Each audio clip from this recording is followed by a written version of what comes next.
Hey, everybody, and welcome to a new episode of Frank About Health. Today's episode is called Joey's Kitchen for Healing and Care. Ironically, he unfortunately caught a cold. So we're going to change the episode a bit. Joey will be joining us starting in segment two. However, I'm basically going to focus on healing through nutrition and even through something that is definitely taking up the nation by storm, and those are your famous GLP-1 drugs. So, in order to offset the absence of Joey from being in the beginning of the show due to his cold and therefore not preparing a meal that would otherwise contain contagions, we're just going to basically reflect on what he has done on the show, both for Frank About Health and for one of our shows, The Expansion Room, where we showed him at work because he's been my father's caregiver, nutrition PCA for the past year and a half. And overall, we've learned a lot, which we will discuss in detail. But therefore, I'm reformatting the show. It's still called Joey's Kitchen for Healing and Care, but we're just going to have an informative, nutrition based discussion with some clips of his work, as well as other aspects of overall nutrition care that everyone should be aware of. For anyone who is looking at this episode for medical guidance, I have to issue a disclaimer. I am not a nutritionist. I am not a mental health professional, and I am not an MD. Therefore, the information you hear about is literally food for thought, not to be taken any seriously, meaning not to dissuade you from your ongoing care that you might already be having from your PCP or other professional, medical professional. I'm also not expressing the views of talkradio.nyc or of Frank About Health, but I am expressing the views that I have read in this book, Food for Health and Healing, which I will promote during one of the commercial breaks so that you can get the book yourself on Amazon. But more importantly, we're going to spend the hour reflecting on what Jose Dennis has done for my father over the past year, reflecting on a scene from The View, which will close out the show, and reflecting in general about what it's been like dealing with all the ongoing stress of not only reporting each week on Frank About Health about the healthcare issue of the day, but also maintaining my own stress levels, which are ongoing when it comes to financial issues, caregiving issues, the issues of the big, beautiful bill, which I'm already seeing the effects of. Can't wait to do my taxes so I can see the big refund I'm supposedly going to get. But that all being said, I'm just wanting to continue to do my best to advocate for everyone's mental health, and in this particular episode's case, nutritional health. So let me give you an overview in general. Most people think that when they're eating, it's because they're hungry. Well, in today's climate, social, economic, political climate, we're always hungry because it is our need to relieve stress. We might find ourselves having 3 meals a day and our 5 additional snacks throughout the day, all stemming from candy and ice cream and potato chips and cookies and just food to binge on, especially when you don't know how else to let go of the stress that you contain with. I always try to do my electrolyte water. When I feel hydrated, my appetite is sedated. It doesn't need all the excess food that, trust me, I had been binging on throughout the year. Um, Simultaneously, what I've learned even throughout the process with my own nutritionist is that eating or the subsequent obesity for those that suffer from it is really a mental health disorder, not a nutrition disorder. People always have what they call food noise. If you're an individual that is always concerned what you had for breakfast, what you're going to have for lunch, whether or not you should have that piece of cake that you know is sitting in the refrigerator that is really meant for your spouse or your children or whomever, and then not to mention if you're going into holidays like Thanksgiving and Christmas, you can't be questioning what you're going to be making when it's still August. All right? Therefore, that tells me that the act of eating that leads to obesity is more mental and neurological. So we're going to address that on today's show as well. I can tell you that it has been a challenging year in particular with a lot of stress related to my father and my mother's health care. And I found myself eating at inappropriate times, like 2 in the morning, for example, or possibly uh, going through my Uber Eats app and doing what I can to find an emergency snack when it wasn't an emergency. It was just me craving relief from the ongoing stress. I'm dealing with my father going off his medications and whether or not he's eligible for cyberknife treatment, and I, as the healthcare proxy, have to make the decisions on his behalf, I see a pizzeria and I want to go and indulge. All right. When I had to take my cousin on a nursing home visit that became permanent, I think I had an entire turkey dinner when I got home from the placing her there. And then everyone knows when I lost Retha Gray last year, I was doing a lot of eating, but I was also doing a lot of meditating and praying and preparing for her celebration of life service, which happened a year ago next month. But that was my response, which I've learned to overcome with counseling, nutrition value, and you will hear throughout the rest of the show about how Joey has been able to really, by virtue of taking care of my father's nutritional needs, for the side effects of cancer treatment, including dementia and anemia and other kinds of issues, I've actually mirrored some of those meals from my own nutritional benefit to reduce the risks of cardio illness or high cholesterol or even being pre-diabetic, which I think I was headed towards at one point. Um, Overall, nutrition is an enigma for most people. You've got a population here in the United States of America, over 50%. I think it's even higher now, especially after COVID. But when I've seen the trend with the GLP-1 drugs over the past year and a half, I've heard Mounjaro, Wegovy, Ozempic. There's a new one called Zepbound. They're basically semaglutide medicines. And I know when Marshall Runji was here 6 months ago, he had talked about the potential that it has not only to deal with diabetes, which is what it was predominantly prescribed for, but also cardiac problems and even minimizing or reducing the risks of Alzheimer's and dementia, which to me was like, wow, this is genius. But now I find it all encompassing that GLP-1 drugs, again, which we will talk about later on the show, are basically those drugs that can also subsequently heal other illnesses as a byproduct. That's a side effect I'm sure willing to consider.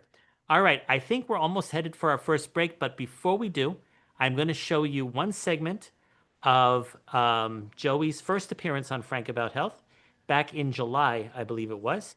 And then we're going to go to a commercial break. So bear with me while I do that. And then once this video is over, Samantha, feel free to take us out to commercial.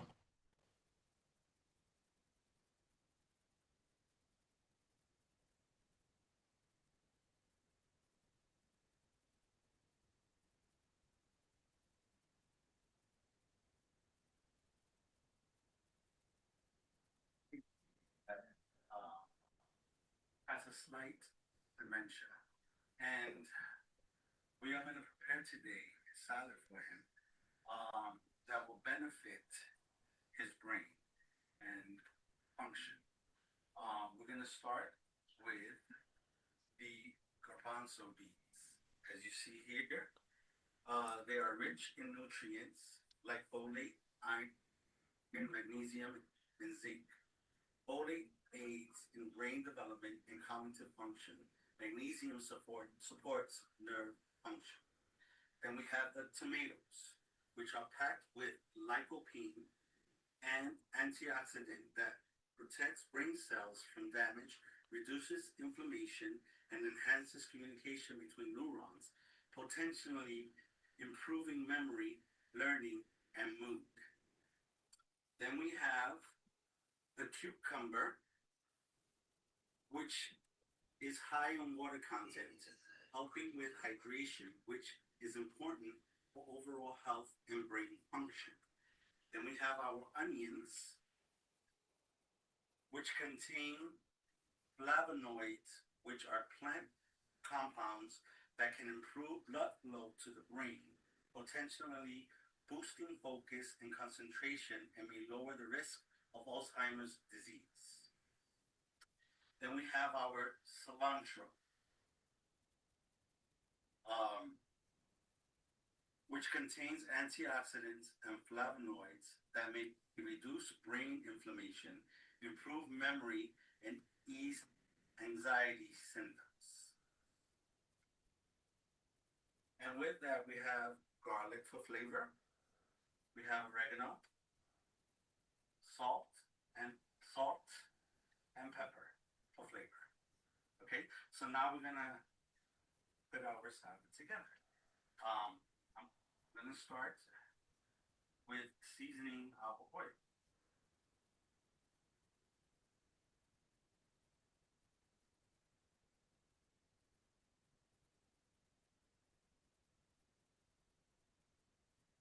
With half of lemon that I pressed in to the juice from.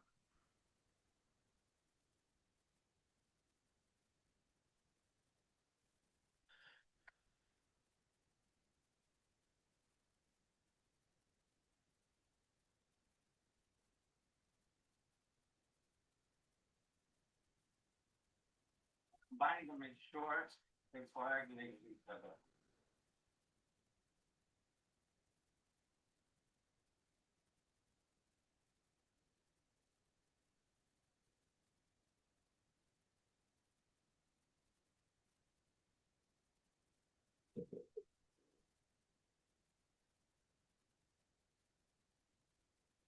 Now we add our ingredients.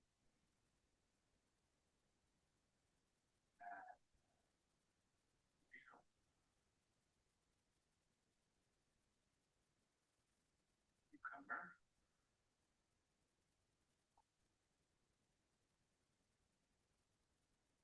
onions,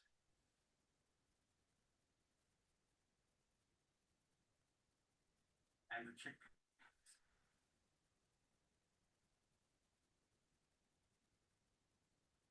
And combine seasoning, the oil seasoning, to the vegetables.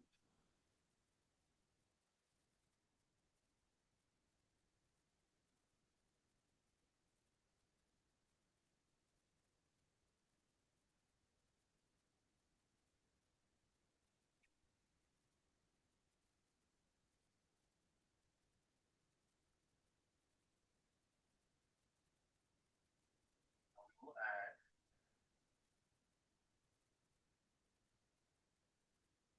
diced garlic. I took 4 garlic cloves and I diced them up fine.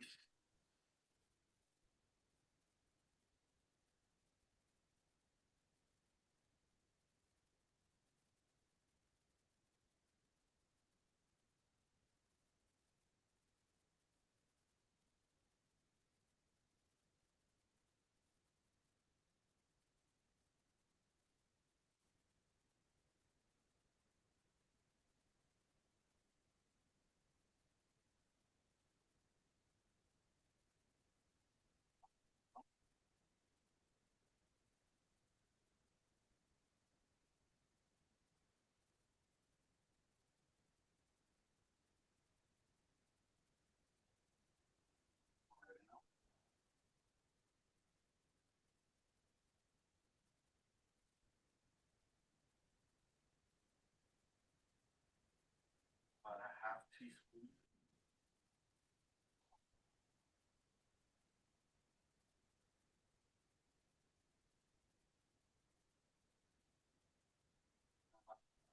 Or teaspoon. Pepper.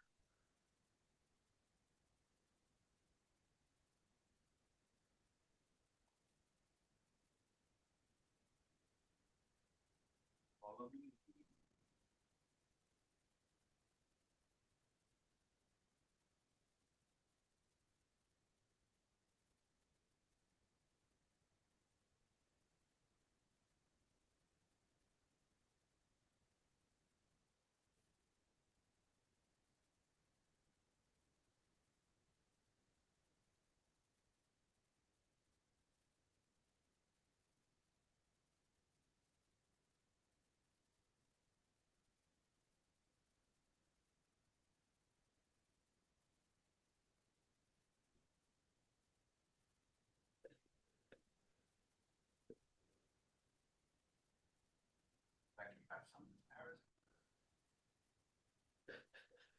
Okay, so we're not going to try any right now.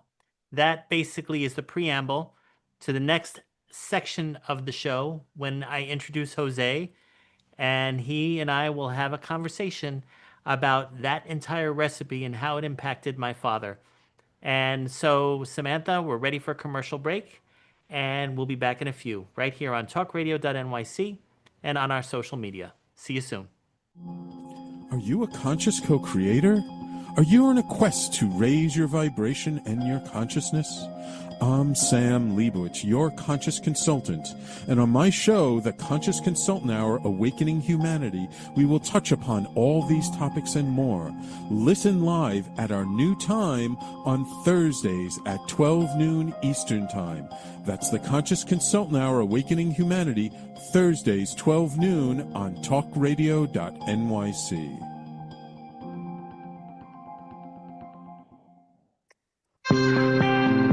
You're listening to Talk Radio NYC. Uplift, educate, empower.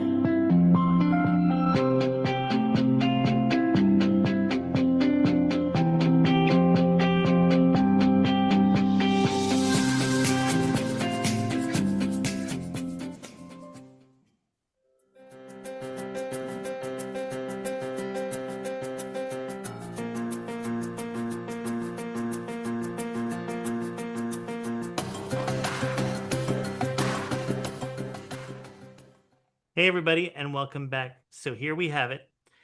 Jose Dennis, who's joining us right now, segment 2 of this episode of Frank About Health. And I guess, if anything, let's just talk during the next segment, next 13 minutes, about what it is like, what it has been like for you to be using that kitchen as kind of a laboratory for my father's dementia, cancer care, as well as all other side effects, anemia, recently diagnosed. Can you just share with the audience and listeners that entire experience? Well, it's been a learning experience because I learned how each vegetable helps with nutrition and how it helps with the brain function and other aspects of the body. And putting that salad together, I remember was really delicious. Yeah. After I made it, I set it aside for about 4 hours until your parents were ready to eat. And your father loved it, which was Yes. good. So he's always happy when I cook. Yes. Uh, Always asking me when I'm gonna make my own restaurant. Um, but it was a joy just to see him enjoy his food because sometimes other things that he is presented with, he doesn't enjoy too much. Yes. So um, And it's when you good were to see him eat. observing that prior to you actually focusing on his nutrition, he basically wasn't eating. He wasn't hydrating. He was not doing anything. No. Even the meals that he was used to having, whether it was ordered out or whether my mother made it or whether it was just a sandwich or whatever, he would just not touch it. And there was just something in the way you prepared it. Now, I know that everybody knew that you were already having been trained previously in another life of yours to be an actual professional chef. Yeah, to cross over and use it under medical purposes now, that was nothing you've ever expected. No. It was by default. But did you find that your passion for cooking was now gave you a sense more of pride because you were also acting like the food doctor? What would you qualify yourself as in order to really get the commitment from my father? Well, Because you were the first to make him have seconds and thirds. just to, I guess, is tapping into the field of a nutritionist and doing your investigations and your research on how different ingredients you could put together to make it tasteful and healthy for your Yes. bodies and stuff. So that's one aspect that I've enjoyed learning, and just putting the different dishes together for your father, just to see him smile is Yes. what I like and joke around after he's eating and stuff like that, and that brings joy to me. It's really nice to see him like that. So it's part of your personality to begin with, so it was an easy fit when you were actually needed to use those skills, your cooking expertise for medical purposes. Plus, you were also getting paid for it. I mean, trust me, I do respect the fact that you were getting paid for your talent. That was one aspect because I know the food business must be completely crazy to begin with for anyone who just wants to be a chef. But when you're actually being supported by the government to help pay for a patient's food needs, I mean, you were then therefore exploring cardiac issues and anemia issues, immunology. I mean, hell, during COVID, we also had to figure out the right foods to eat that were not at all considered contagious or affected with the virus and stuff like that. And you were around during that time as well. Well, we had to order our stuff online and Yes, have it delivered because you couldn't go out to shop. exactly. You couldn't do it, and half the stuff was out of stock because it wasn't being brought correctly into the different stores and stuff like that. But then you and I discovered Costco. Costco was also becoming very necessary, Mhm. especially during my father's healthcare crisis, Mhm. because budgets were being eroded pretty quickly. And so now it was an issue where when you were clocking in, as they say, Mhm. we would have to actually dedicate time on a Saturday or Sunday to go and look at menus. And we worked with a nutritionist, Yes. Rochelle North Sirota, South by the Florida. way, in case you Excellent. need one. She accepts Aetna and she also accepts Medicare, but under specific diagnoses. That all being said, diabetes being one of them. But the thing is that you and I, especially in the caregiving role of trying to go ahead and advocate for my father, a cancer patient who's now showing signs of a dementia patient, of a person who's losing significant amount of weight, remains dehydrated, really by his own choosing, because he's told constantly take 60 ounces of water a day. And he said, "Oh, I took 10 ounces yesterday." Yes, and Doesn't still, matter. yeah. you know but the point is that I then needed your guidance to make sure I wasn't overeating, which I was, or that I would be eating the right foods to prevent my burnout, which was also accruing. So you found yourself, is it safe to say, you found yourself becoming everyone's caregiver in the environment when it came to nutrition? You could say that, yes. In Okay. this household, yes. So as a result of that, what would you say are your most predominant recipes that come to mind because of you being in the role of caregiver? Well, I've gone to use the quinoa grain and make a Hispanic dish out of it using Hmm. my Hispanic, seasonings from Puerto Rico Yes, and sazon and the chickpeas that I like to use yes. and just mixing it together and just creating. One of the side effects, though, of all of his creations is that he and I both gained weight because the food was so good. But whether it's in the case of my father trying to help keep and contain the dementia from progressing or to increase his blood levels so that he doesn't have as much iron poor blood through the anemia that he was finding, then there are those who are eating to escape the burnout. So then, oh, you got to prevent potential diabetes, potential cardiac, or as you will learn later on in the show, sleep apnea or other kinds Mm. of blockages that occur because of weight gain, which wasn't the intention, but became a byproduct of coming up with the best foods for a patient that was in need of care. Um, Basically, I don't know if we're set for another break, but what I can say is that I've hoped that we have been able to create a sense of what life has been like for Jose Dennis to be in this home doing patient caregiving with his biggest talent, cooking. Now, you would think it's like the best of both worlds, but no, there are many, many trade-offs, especially when you're also trying to manage your own life with your own family and your other job that's waiting for you. So I can only imagine how the burnout, which is primarily with all caregivers, whether they're your family members or whether they're not, you have to put the correlation that burnout and food do go hand in hand. Too much of it may deaden the burnout, but will increase other comorbidities. Too little of it may reduce the rate, But if you're already burnt out to begin with, you might collapse.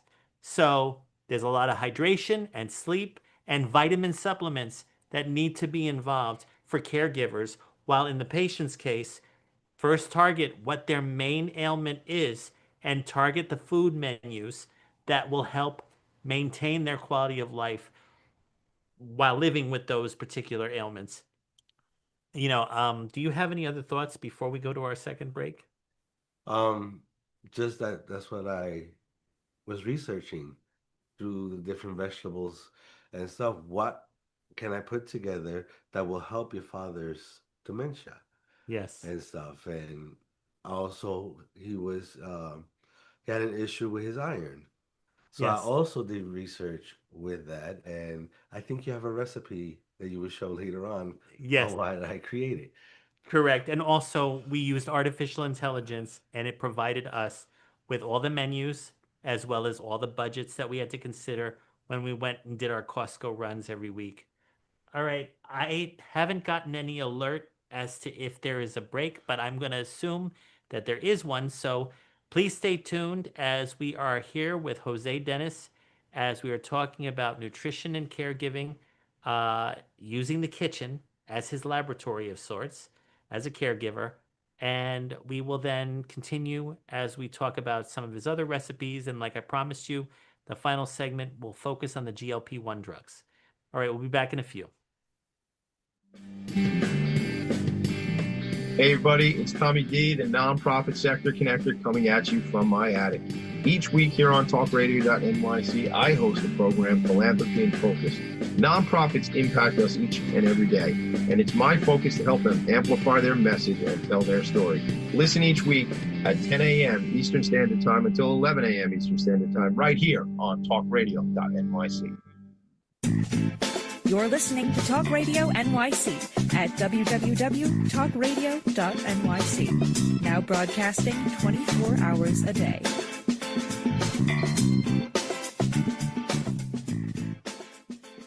Joey's Kitchen, as we are now showing you exactly how to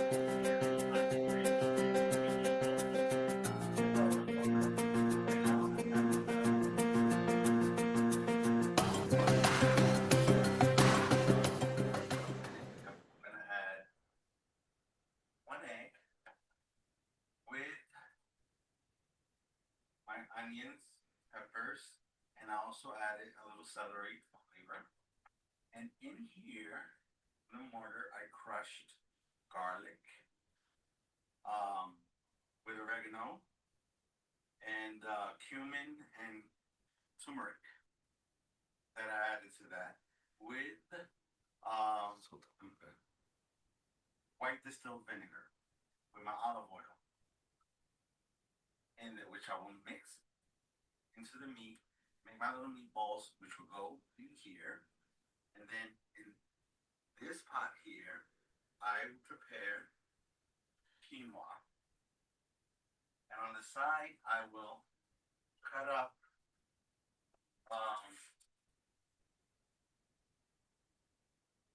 my tomato. Frank, if you could turn the volume up on the YouTube video. Oh.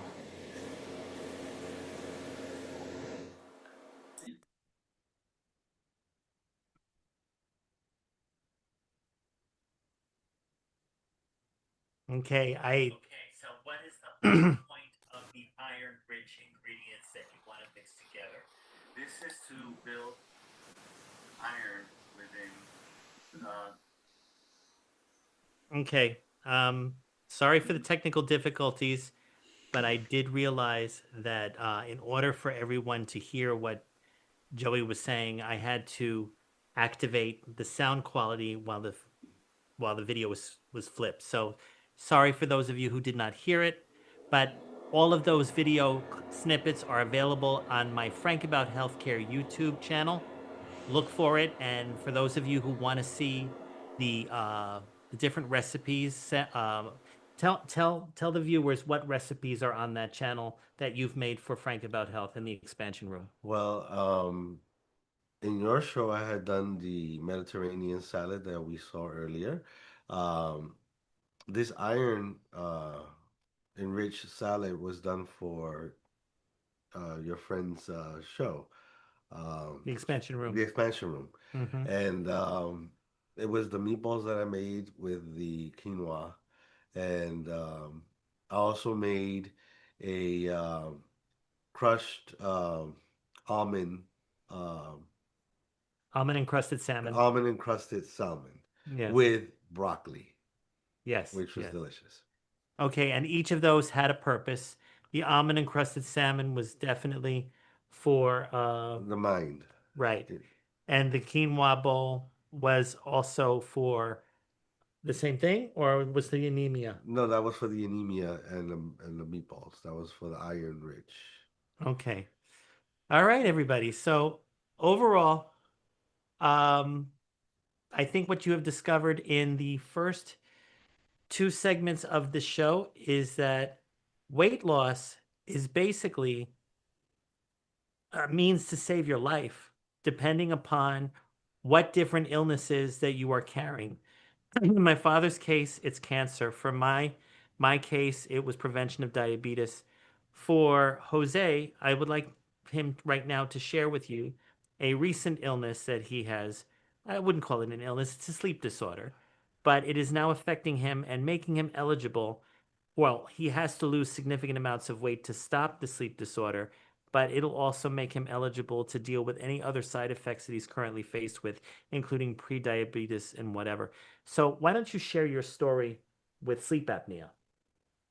Well, yes, I have a condition, sleep apnea, and it's because of the weight that I have gained that I need to lose. And at night, I just don't sleep comfortably at all. I'm constantly awake, or I may think that I have slept the whole night through, but I'm exhausted during the day. Mm.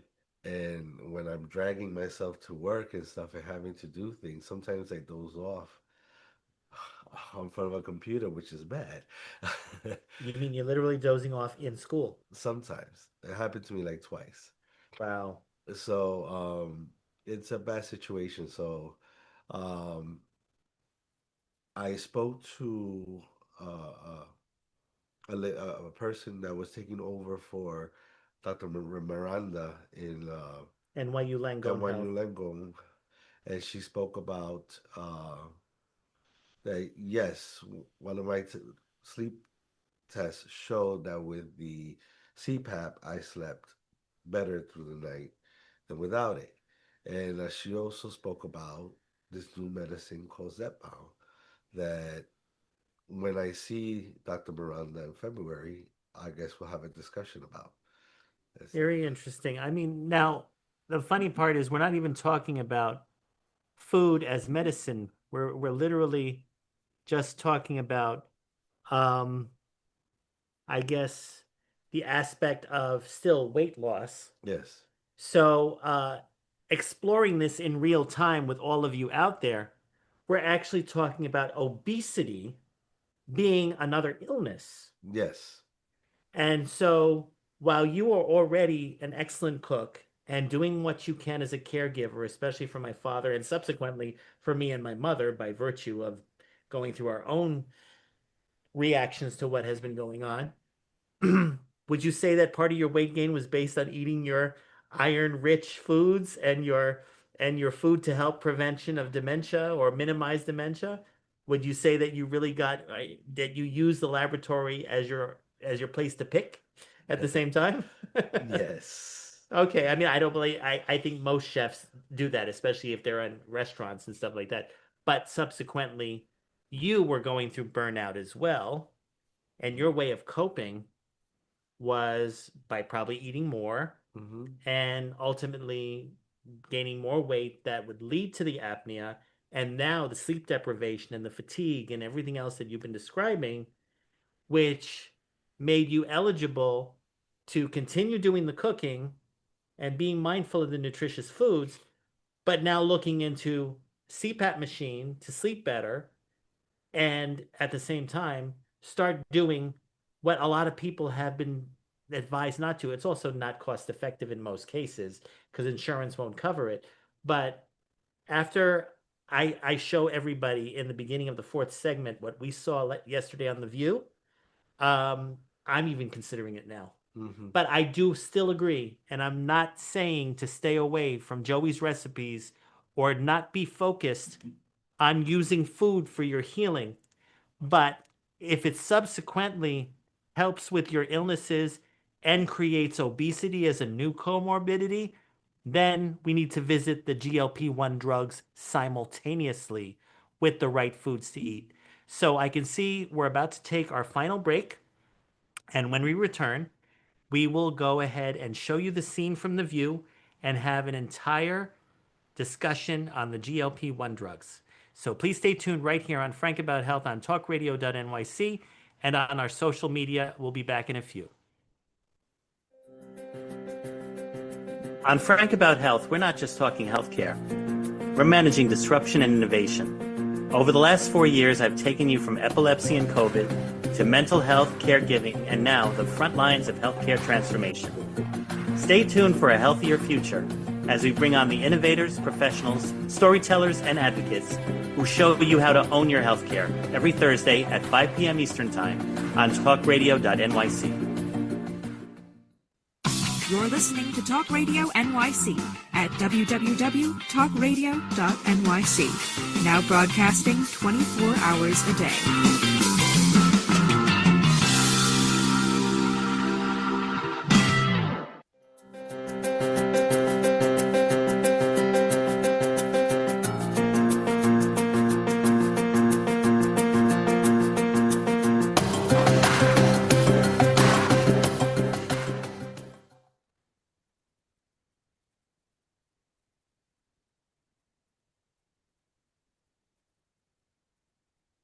regret for it is because I was so ill-informed. You know, and Maya Angelou always said, when you know better, you do better. Yeah. I now know better. Yeah. And so that's why I've written enough to help people, or co-written with Dr. Anya, to help people understand. If you're still trying to do it through willpower, you're not going to make it. Yeah. And Dr. Anya, there are millions of people now taking these GLP-1 obesity medications. Many of my friends and family are. You say they target something called our enough point. Can you explain what that is and how they work? Yes. And this gets at that biology that's so important. So our bodies are super smart. They are designed to survive. And so in order to survive, they have to carry a certain amount of fuel. And they carry that fuel as fat. But how does our body know how much fuel or how much fat to carry? Well, our brain decides that. It sets a set point or an enough point where it thinks, oh, now I have enough fuel. I have enough energy. I'm good. I'm going to survive. I'm not going to die. This is great. But within our current obesogenic environment, an environment that is filled with ultra-processed food, lack of sleep, lack of physical activity, tons of stress, medicines that cause weight gain as a side effect, all these things push up the enough point. They push it up for many of us. So what do the medications do? Well, they work in the brain, and what we think they do is they recalibrate that enough point so that it is lower. And so basically, as a consequence of that, we lose weight. So they lower the enough point and the weight follows. And that's exactly what happened with Oprah. You know, but some people can't lose weight on that drug. That is true. I know people. That is true. Does alcohol play a part in that? Look, I notice if I have a glass of wine the night before and I get on the scale, I'm a pound heavier than I was the day before. So is that the alcohol? How much are you drinking, Joy? It's not the alcohol per se, although alcohol does have calories. But some people do not respond to the new medications. And there's a reason for that. And that's because there's not one type of obesity. There's many types of obesities. And the type of obesity that person may have may not respond to that specific class of medications. So they have to keep trying different ones? There are different medications that already exist. They've existed for a long time. They're just not quite as effective, but we use them together. We use them together to help people treat their obesity and lose more weight. So drinking has nothing to do with it. It's not about your drinking problem, Joy. And there's many medicines in development, many new classes of medicine in development. So the important thing is to keep going, to not give up. So here's what's going to happen.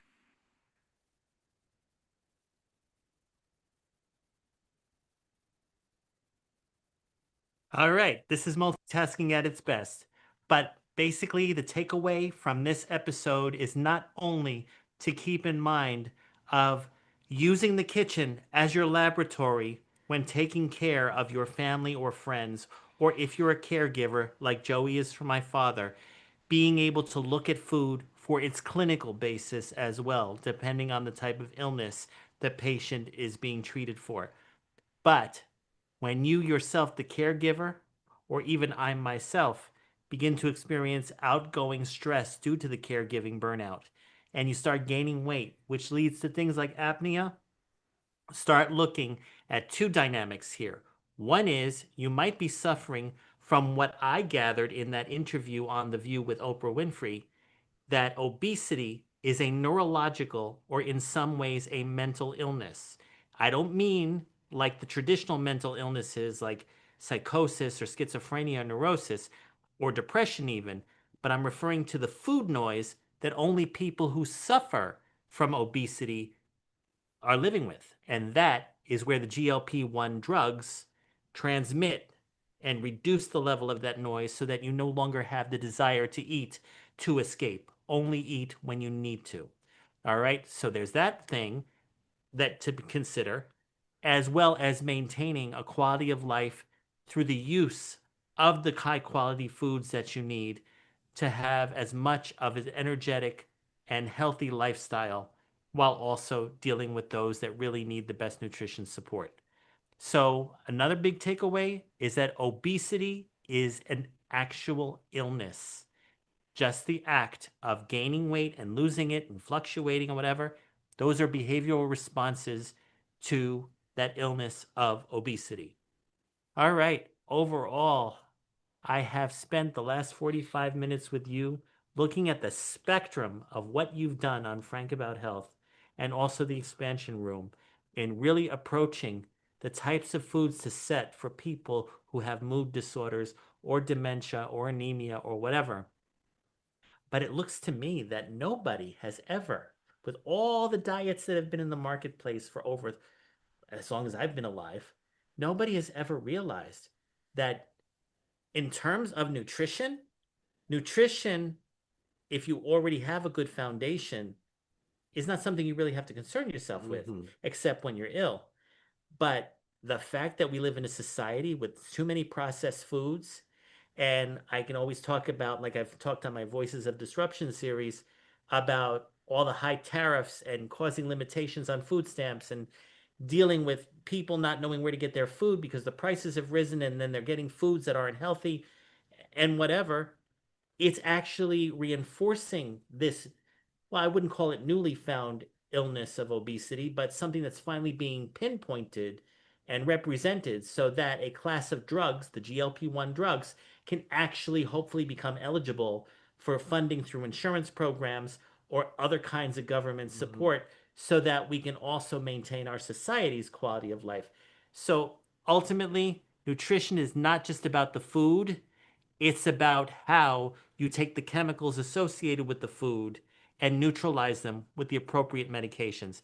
I would say for those of you considering GLP-1 drugs, I tried showing a commercial here showing the top four: Ozempic, Wegovy, Mounjaro, and Zepbound, which basically were introduced. You know, the first two, Ozempic and well, not Wegovy, Ozempic and Mounjaro were for originally diabetic patients. Wegovy was created as a subset of Ozempic because of the semi-glutide chemical to be purely for weight management, and now they have the pill out there. They call it the GLP-3. Simultaneously, Zepbound was released into the marketplace about a year and a half ago, and it is targeted for those suffering from sleep apnea. And of course, it helps you lose weight the fastest because even a 15% decline in weight stops the apnea. And then neurologically, what has been researched, not yet tested or proven, is that they're saying the long-term effects of the GLP-1 drugs is that they improve cardiac health and they even minimize Alzheimer's disease and dementia. They don't prevent it, but they reduce the protein that gets built up in the brain in those particular age groups that have probably been already poisoned with too much tobacco or alcohol in the system or whatever other genetic components may be at play. But the GLP-1 is a neurotransmitter that is impacted when that injection or pill is put in the system. It suppresses the urge to eat, it suppresses the food noise, and it even creates additional neuroplasticity. These are other positive effects of these drugs. I literally am in the process of consulting with my doctor to start taking GLPs. Particularly, I'm probably going to do the pill because I do have epilepsy and I continue to take pills for that. But that would be Wegovy for me. Meanwhile, we are, as Joey mentioned earlier, looking seriously at Zepbound so that the CPAP machine will be one source of making sure he gets better sleep. But at the same time, to reduce the weight, stop the apnea, and then even have more energy and quality of life going forward. Well, so here we have almost completed the show. And I don't know, with all the technical difficulties, if it was a clear, thought out process. I mean, again, him having a cold, which, if you're not getting enough sleep and you're surrounded by sick children all the time, and we've had cold weather beyond belief, that's a result. But it created a nice round episode for us to talk about, not just showing him in his kitchen doing his magic. Again, if you want to see the recipes that he has done on Frank About Health and that we showed a little bit tonight, go into YouTube, look under my Frank About Healthcare channel, and you will see all of those mini videos, including a video of Retha Gray on Good Morning America. I thought for those of you out there that want to pay tribute, she died a year ago last month. And again, Joe, if you yourself are dealing with diabetes or apnea or high weight, aside from the nutrition that we have been talking about, consider the GLP-1s. I think they're more safe, especially after someone like Oprah Winfrey endorses it. But I'm also endorsing this book, which of all places I got from my dentist's office. But so be it. It's actually what we needed at the right time during the Thanksgiving holiday for my father and other members of my family. And I did show it that it's available on Amazon for about $1. So it's worth the investment, especially for your long-term long-term care and quality of life. All right. It says 3 minutes to break, but I think I've done my part for the past 57 minutes. I thank you all. This is actually my season finale. I will be back next week for a new season of shows right here on Frank About Health. I am no longer doing the Voices of Disruption campaign. I think that we really spelled that out all through the holidays. But I'm going to touch upon invisible illnesses next Thursday. More on that to follow. Everybody, you have a wonderful weekend. Know that tomorrow, Philanthropy in Focus will be on at 10 a.m. And then next Thursday, after the Conscious Consultant Hour at 12 noon, you will have another episode of Frank About Health with me, Frank Harrison. Thank you again, behind the scenes, Samantha, for the work in helping me put together this show with all the technical challenges. But I think it was okay. So I look forward to speaking or seeing all of you next week. Have a good night.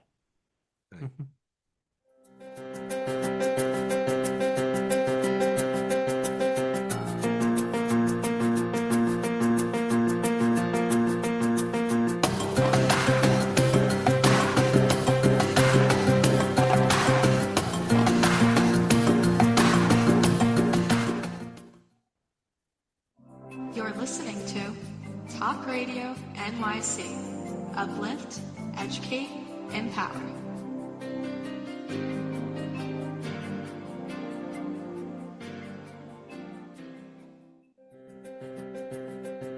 On Frank About Health, we're not just talking healthcare. We're managing disruption and innovation. Over the last 4 years, I've taken you from epilepsy and COVID to mental health, caregiving, and now the front lines of healthcare transformation. Stay tuned for a healthier future as we bring on the innovators, professionals, storytellers, and advocates who show you how to own your healthcare every Thursday at 5 p.m. Eastern